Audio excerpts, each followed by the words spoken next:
যে সমস্ত সরকার প্রধানের সঙ্গে আমার টেলিফোনে যোগাযোগ হয়েছে তাদের মধ্যে রয়েছেন ভারতের প্রধানমন্ত্রী নরেন্দ্র মোদী, পাকিস্তানের প্রধানমন্ত্রী শাহবাজ শরীফ। আমরা ভারত এবং অন্যান্য প্রতিবেশী রাষ্ট্রসমূহের সঙ্গে সুসম্পর্ক চাই, তবে সেই সম্পর্ক হতে হবে ন্যায্যতা এবং সমতার ভিত্তিতে। ভারতের সাথে আমরা ইতিমধ্যে বন্যা মোকাবেলায় উচ্চ পর্যায়ে দ্বিপাক্ষিক সহযোগিতার আলোচনা শুরু করেছি। দক্ষিণ এশিয়ায় আঞ্চলিক সহযোগিতা বৃদ্ধির লক্ষ্যে আমি সার্ক রাষ্ট্রগোষ্ঠী পুনর্জীবিত করার উদ্যোগ নিয়েছি। আমরা চাই আমাদের দেশ যেন একটি গণতান্ত্রিক দেশ হিসেবে বিশ্বের কাছে সম্মানের সাথে পরিচিত হয়। দেশের পরিকল্পনা যেন দেশের মানুষ কেন্দ্রিক হয়, কোনো নেতা বা দল কেন্দ্রিক না হয়।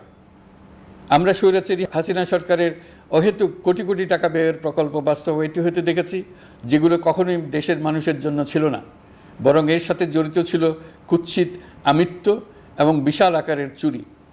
চলমান এবং প্রস্তাবিত সকল উন্নয়ন প্রকল্পগুলোর যাচাই বাছাই করার কাজ ইতিমধ্যে আমরা শুরু করেছি।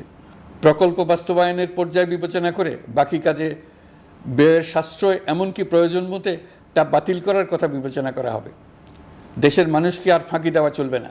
কর্মসংস্থান তৈরি করবে এমন প্রকল্পগুলোকে আমরা অগ্রাধিকার দেব। লুটপাট ও পাচার হয়ে যাওয়া অর্থ ফিরিয়ে আনার উদ্যোগ আমরা নিয়েছি। আর্থিক খাতে শৃঙ্খলা ফিরিয়ে আনতে একটা ব্যাংকিং কমিশনও গঠন করার উদ্যোগ নেওয়া হয়েছে। বিভিন্ন ব্যাংকের পরিচালনা পরিষদ পুনর্গঠন করা হয়েছে। ব্যাংকিং খাতে এই এক মাসে বিরাট পরিবর্তন এসেছে, আপনারা নিশ্চয়ই সেটা লক্ষ্য করেছেন। আমরা এই খাতে নিয়মনীতি প্রতিষ্ঠা করতে পেরেছি। আরও অনেক কাজ বাকি রয়ে গেছে। প্রথম মাসের কাজ হিসেবে শুধু প্রধান কাজগুলো করেছি, তার সঙ্গে রয়েছে আরও অনেক পরবর্তী কাজ। ফ্যাসিবাদী সরকার লুটপাট করার জন্য নতুন করে 60,000 কোটি টাকা ছাপিয়ে বাজারে ছাড়ার কারণে মুদ্রাস্ফীতির শিকার হয়েছে দেশের মানুষ। এই অতুলনীয় মুদ্রাস্ফীতি নিয়ন্ত্রণ অন্তর্বর্তী সরকারের অন্যতম প্রধান লক্ষ্য। মুদ্রাস্ফীতি নিয়ন্ত্রণের লক্ষ্যে পলিসি সুদের হার বৃদ্ধি করে 9% উন্নীত করা হয়েছে।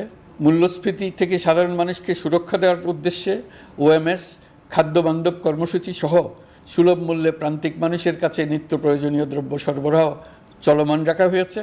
মূল্যস্ফীতি মোকাবেলায় চলতি অর্থ বছরে চাল ও গম আমদানির জন্য 5,800 কোটি টাকা, আভ্যন্তরীণ সংগ্রহের জন্য 8,900 কোটি টাকা এবং খাদ্য ভর্তুকির 3টি প্রোগ্রামের জন্য 7,360 কোটি টাকা বরাদ্দ রাখা হয়েছে।